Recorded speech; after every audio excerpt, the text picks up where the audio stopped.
สวัสดีค่ะยินดีต้อนรับเข้าสู่ช่องโปจกสรัม Ya, halo guys, selamat datang kembali di Pojok Seram. Hari ini gue akan menceritakan film series dari Thailand yang berjudul Curse Code episode 1 dan 2. Ayo kita mulai.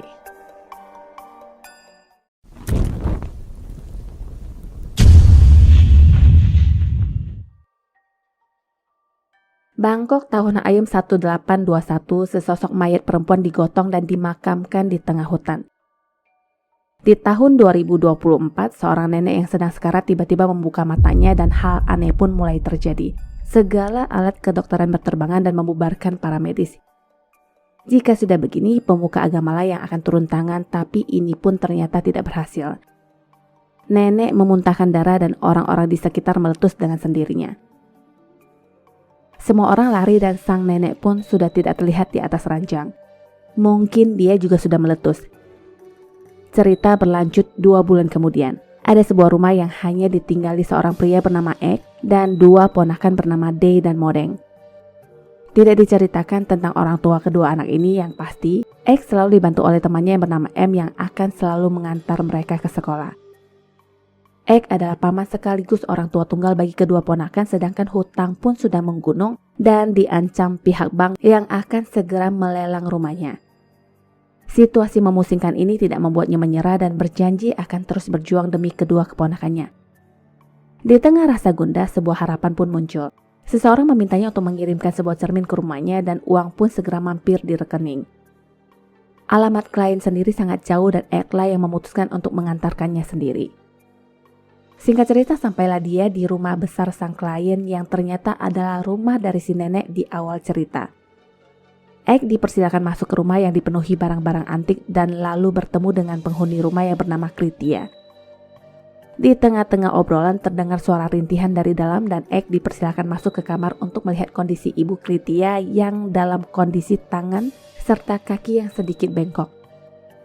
Kondisi ini membuat Ek bertanya-tanya kenapa sang ibu tidak dibawa ke rumah sakit saja dan dia pun diajak ke ruangan lain. Menurut Kritia, kondisi ini sudah pernah terjadi sebelumnya, diawali dari nenek buyutnya yang kemudian diturunkan ke nenek, paman, bibi, dan sekarang ibunya.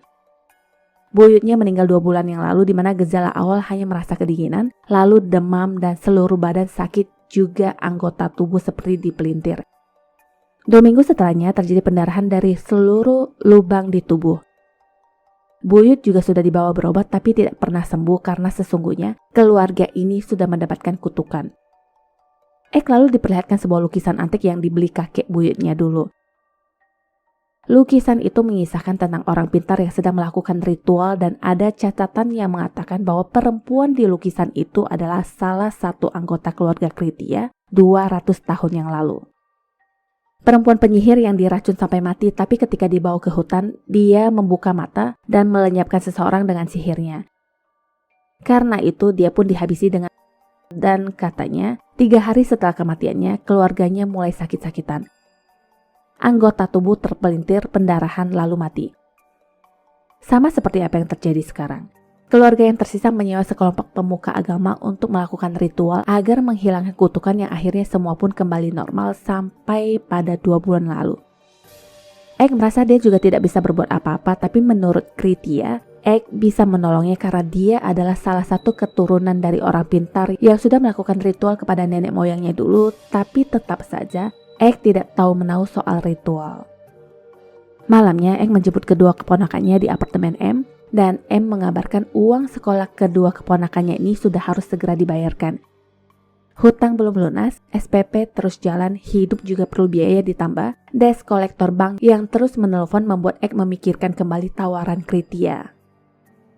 Singkat cerita, dia menghubungi Kritia untuk menanyakan upah yang akan diberikan jika dia setuju dengan pekerjaan yang ditawarkan tadi. Angka yang disebutkan pun cukup fantastis, yaitu 1 juta baht, dan Ek meminta setengahnya ditransfer di awal.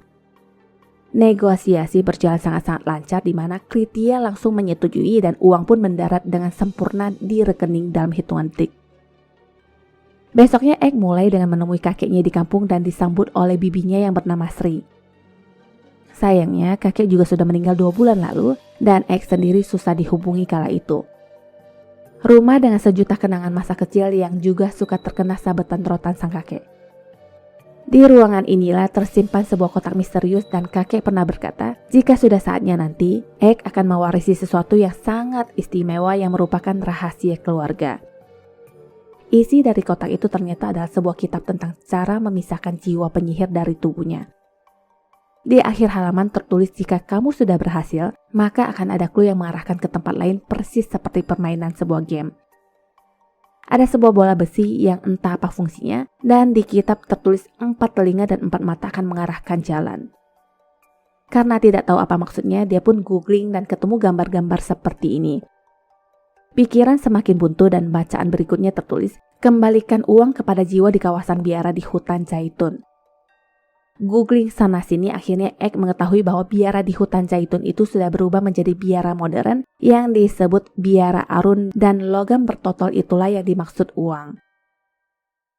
Besoknya, Egg segera ke sana dan sebuah patung Buddha seperti memberikan pencerahan atas tulisan 4 telinga dan 4 mata yang tertulis di kitab. Penjual bunga yang sedang hamil itu juga menjadi petunjuk sendiri yang akhirnya dia menanyakan kembali adakah biksu yang tinggal di sekitar sana. Egg pun diantar dan Egg masih terlihat bingung dengan logam tersebut. Jelas-jelas tadi dia melihat seekor ular yang melewati kakinya, tapi itu hanyalah ilusi, sampai si ibu penjual bunga pun geleng-geleng melihat tingkahnya dan membalikkan badan. Situasi semakin berubah. Egg merasa dia berada di tempat yang berbeda, tepatnya seperti di tengah hutan. Di depannya itu ada sebuah rumah-rumahan kecil dan teringat kembali tentang ajaran engkongnya dulu sewaktu kecil yang disuruh mengulang kalimat. Besi bulat itu menyala merah dan terjatuh dari tangan Egg saking panasnya. Di dunia nyata sendiri, Egg terlihat sedang jongkok di ujung dan gak menoleh saat dipanggil-panggil. Karena itulah si pedagang pun meninggalkannya karena menilainya sebagai laki-laki sarap. Egg kemudian mengeluarkan iPad-nya yang berisikan foto-foto kitab tersebut dan membacanya. Kalimat-kalimat sama yang dia pelajari dulu dari sang kakek itu ternyata adalah sebagian mantra. Tak lama ada wajah setan yang muncul di rumah-rumahan itu lalu meluncur keluar seutuhnya yang menyerupai seorang biksu.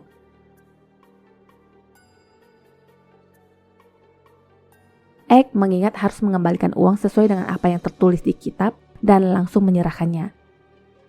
Lidah hantu itu pun menjulur panjang yang ingin mengambil besi bulat itu dan setelahnya Egg kembali ke dunia nyata. Sekarang ada bulatan besi besar di hadapannya dan di belakangnya muncul hantu biksu tadi yang berkata,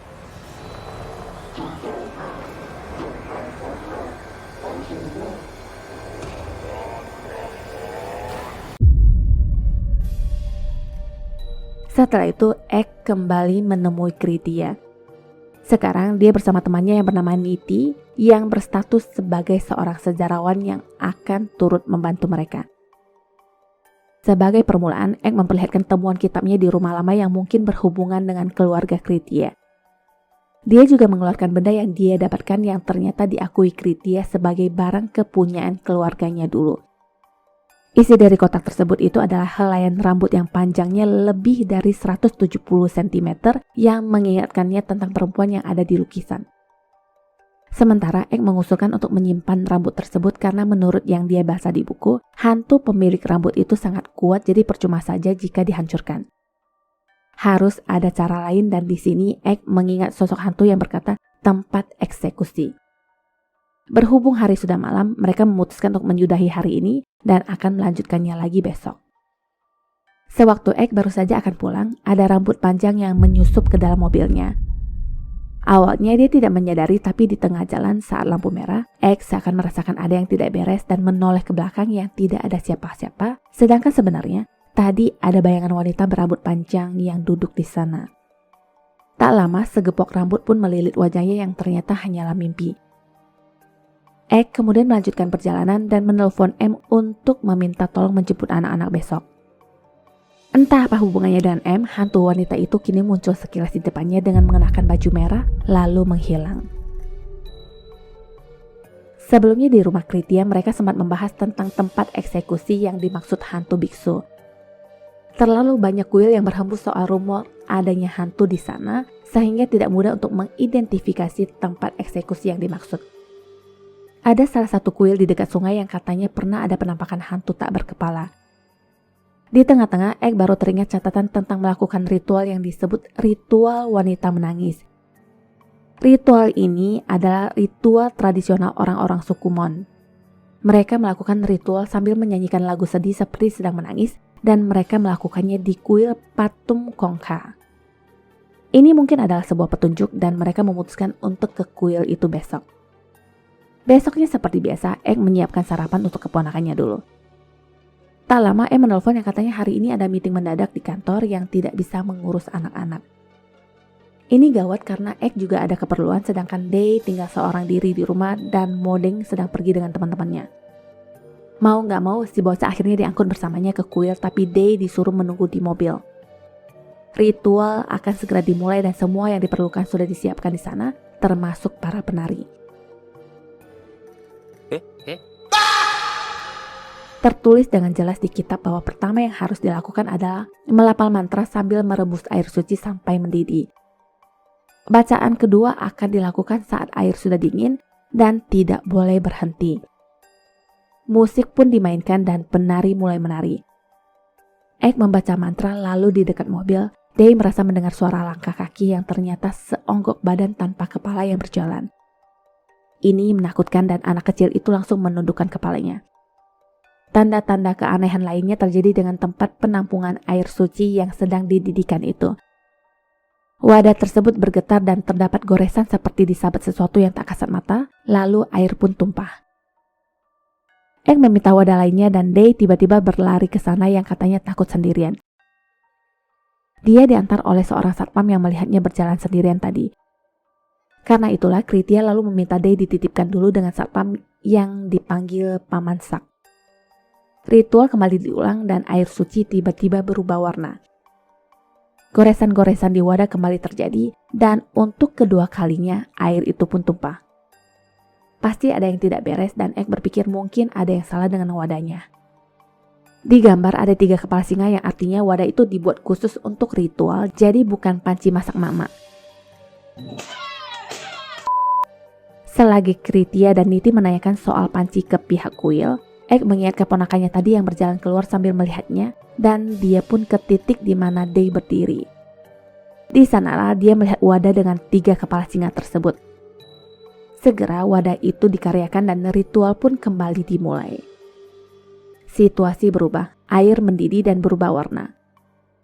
Waktunya bacaan kedua tapi bagaimana caranya menunggu air sudah dingin sedangkan air terus mendidih tapi anehnya wadah itu sama sekali tidak panas. Ek kemudian mencelupkan tangannya ke dalam air dan anehnya air benar-benar tidak terasa panas yang artinya pembacaan mantra bisa dimulai tapi pertimbangannya sekarang sekali memulai kalimat kedua maka tidak boleh berhenti. Suara centingan terdengar dan para penari pun terlihat berubah. Musik ritual menangis Mon terdengar dan para penari mematung yang seakan menunggu Ek untuk memulai. Ek kemudian berlutut dan membacakan mantra dilanjutkan dengan para penari yang menari.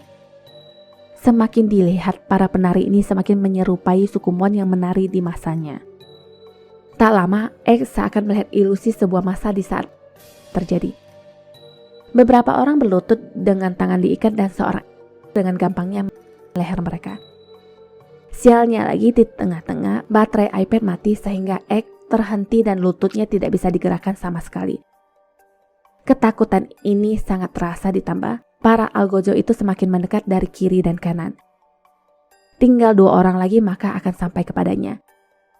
Di saat-saat seperti ini, dia mengingat masa-masa belajar membaca mantra bersama kakeknya yang terus menyuruhnya mengulang mantra dan jika tidak bisa, maka tidak boleh makan. Karena itulah dia belajar menghafal mati-matian sampai akhirnya berhasil dan mantra Buddha itulah yang dilapalkan sekarang. Pada akhirnya, itu mengenai lehernya dan terakhir, kotak kecil itulah yang muncul di masa itu. Ek tersadar dengan kebingungan para penari yang melihatnya dengan ekspresi aneh dan dia menemukan kotak kecil yang dia lihat tadi di dalam panci. Isinya adalah sebuah bola mata yang entah apa artinya. Di tempat lain, Day yang sedang dijaga paman sedang ingin membeli kue dan sekilas paman merasa ada yang memegang pundaknya.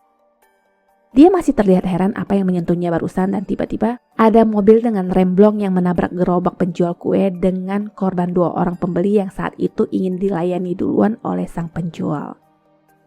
Kesialan tidak berhenti di sana. Gas terbakar dan meledak.